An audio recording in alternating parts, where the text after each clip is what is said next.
friends, Nick and Steph here, and we're excited. So we are going to kick off a weekend for your happy hormones. So this week we're going to really talk about kind of the how of being happy in a lot of different aspects, and we're going to do a lot of different things. So one thing that I think but sometimes we don't think about often, is our hormones are like the conductor of our whole entire body.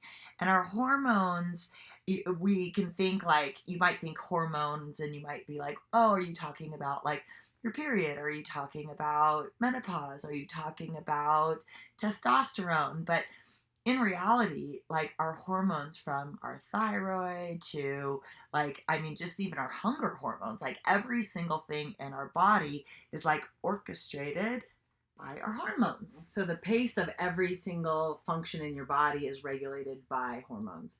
So every single thing that makes you a human being is either sped up or slowed down or increased or decreased by hormones. So it affects everything. There's nothing that's not affected by hormones. I always say it's really a blessing that we have PMS as women, because we understand how much it changes our brain, right? Mm-hmm. How much it changes our mood and the way we feel. And I don't know that men have that direct experience where we can say, like, your life is completely different from one day to the next, and your perspective on your life is completely different from one day to the next due to a change in your hormones. And so we really feel the gravity of what hormones does to our emotional state as women. And right now it's really important to think about your hormones, because how could your hormones become out of whack? So probably we're creating a recipe of creating hormone imbalance. Hopefully not. And hopefully through this jumpstart, we're getting back to lowering our stress, because when your stress level is really high, your cortisol is high, and then your hormones become crazy. Also eating junky food, eating food that doesn't like fuel our like microbiome in our gut, fuel our thyroid, fuel all of these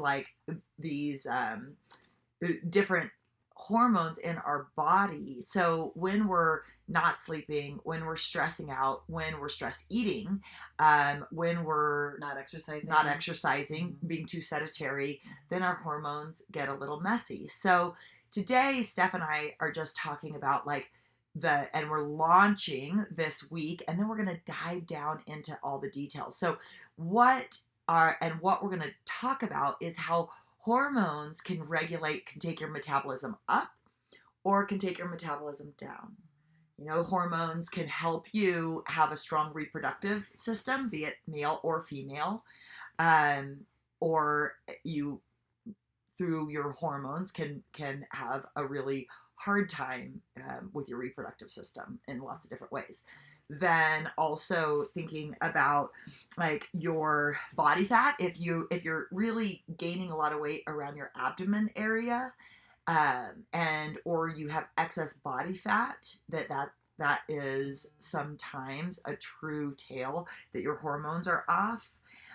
If you have really hard periods, or if you're going through like premenopause or menopause and having really harsh, like, so say if in your periods, if you're having like Steph said, like really bad PMS, if you're having really bad cramps, mm-hmm. yeah, like all that bleeding. Stuff is really regulated by our hormones. And then what regulates our hormones?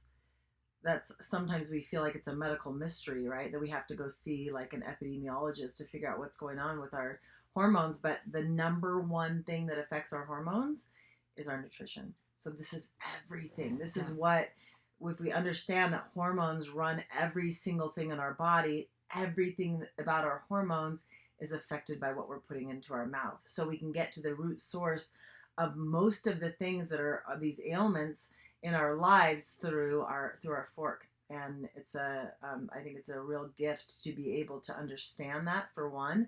And it's something new that's really being explored in the medical field, and that a lot of times our physicians are not being given the opportunity to learn all of the things that we are now discovering about health and our diet and how that's affecting our life. And so not only is it not being provided in medical school, But all the continuing education is paid for by drug companies. So not only are we not getting the foundation when we go to nursing school and medical school, but then our continuing education is funded by drug companies. So all the continuing education is perpetuating the problem of putting a band-aid over these problems that we're having. So this is just a really neat opportunity to dive into what is the source of all these problems and what is the root cure for all of these problems rather than just putting a band-aid over things. And a lot of things. So, we are kicking off the week with talking about like happy hormones and how to create a happier self. So, the things that are number one that you're already focusing on because we've already been together in this jumpstart. But what we the first and foremost is just the basics that we all know. So, are you sleeping? Are you moving? And are you eating whole foods? Are you eating healthy? And then we get to get nerdy in the next like week and talk about like some like specific foods that make you happy and specific ailments. So we'll get more into breaking it down because it gets overwhelming if you try to talk about it all within an hour of like this ailment, this ailment, and this and superfoods and all. Yeah.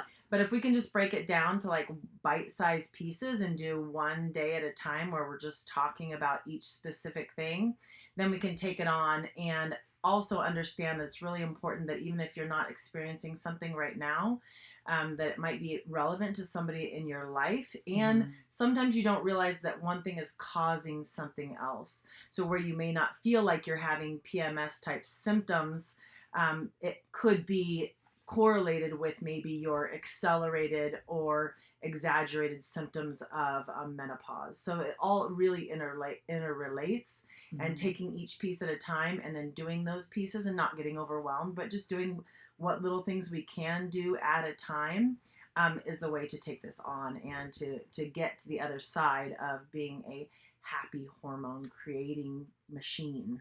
So let's, today, what we're going to do is we're going to give ourselves a rating kind of from 1 to 10 on how we're feeling like as our like hormones are related. So you'll have a worksheet that is along with this, and you're going to rate yourself on your energy level from the morning to night. You're going to rate yourself on whether you're like having periods and like PMS, like on a scale of 1 to 10, easy, and jump in on this. You horrible cramps where you're not functioning, or light cramps. So 1 to 10 on like your same periods. Thing with your emotional health during that time. If you're having if you're getting really angry or really depressed around your period, a little bit of fluctuation is healthy and normal. But if you're feeling like you can't leave your house, or that you want to divorce your spouse or run away, that's an extreme that we can make better. That we can create more of a flat line of throughout the month being more stable. And if you have had your blood tested recently, like look at your thyroid health, look at your vitamin D, look at like some of these levels that have come back. But if not, then what we're going to do is like perceived exertion or perceived different like what's the word I'm looking for? But different like symptoms of thyroid imbalance. So are you gaining weight and extreme fatigue? Yeah. Are you a lot of body fat? Menopause. So like how old are you? Are you early menopause?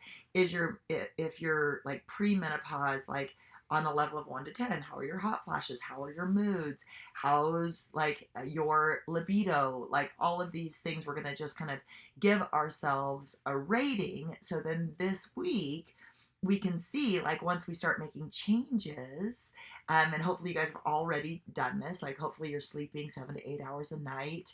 It's hard because I know like I'm a 7-hour sleeper because I have a hard time sleeping in, and I want 8 hours really bad, but if I'm not self-disciplined and I don't go to sleep early, then I get 7. So what is your honest, I'm like bouncing really quick, what is your honest opinion on 7 hours compared to 8, and is 7 to 8 good? Because I know that we've all said Yeah, sleep scientists say 7 to 8 is good. Okay. But they say 9 is best. Right. So that the more the better as far as up to 9 hours, but 7 is our minimum. And pay attention to like trying to, especially during this time when some of us aren't on as regimented of a schedule, try not to set the alarm and see what happens. You know?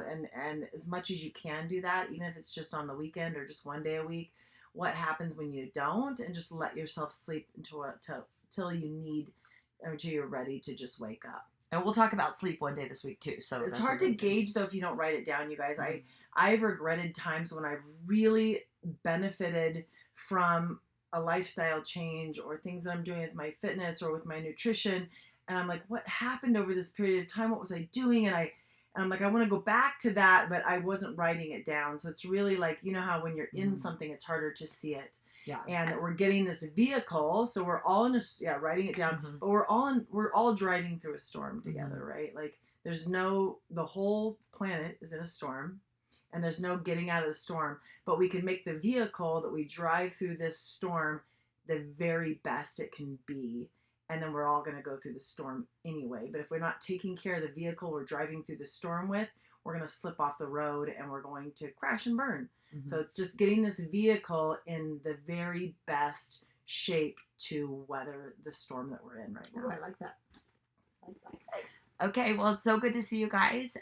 We will see you tomorrow. Super excited. Yeah, see you tomorrow. This is a great opportunity for us all to come together and create a thriving and exciting life for ourselves through all of this together. Yes. Love you guys. Mwah.